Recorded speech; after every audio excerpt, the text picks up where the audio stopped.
ბაქოში საერთაშორისო აგრო გამოფენაში საქართველო მონაწილეობს. პავილიონი აზერბაიჯანის პრეზიდენტმა მოინახულა. საქართველოს სოფლის მეურნეობის მინისტრმა და ილჰამ ალიევმა ქვეყნებს შორის ურთიერთობებსა და სტრატეგიულ მიზნებზე ისაუბრეს. ექსპოზიციის ფარგლებში მინისტრმა გამოფენაში მონაწილე ქართველ მეწარმეებთან შეხვედრისას ხაზი გაუსვა ქართული პროდუქტის ხარისხსა და საექსპორტო პოტენციალს. სამუშაო ვიზიტის ფარგლებში დავით სონღულაშვილი აზერბაიჯანის პრეზიდენტის წარმომადგენელს კლიმატის საკითხებში მუხტარ ბაბაევს შეხვდა. განიხილეს კლიმატის ცვლილებების წინააღმდეგ გატარებული ეროვნული და რეგიონული პოლიტიკა, ამ მიმართულებით არსებული გამოწვევები და თანამშრომლობის გაღრმავების შესაძლებლობები.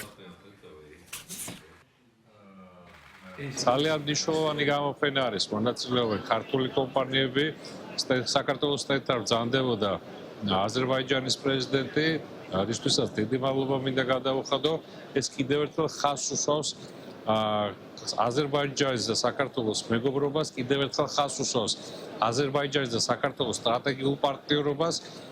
აგრეთვე აქ მონაწილეობა მივიღეთ სხვადასხვა პანელურ დისკუსიებში, რომელიც ბიძღვრილი იყო ამ აგრარული გამოფენისადმი. გაიმართა ორფეროვანი შეხვედრები კოლეგებთან.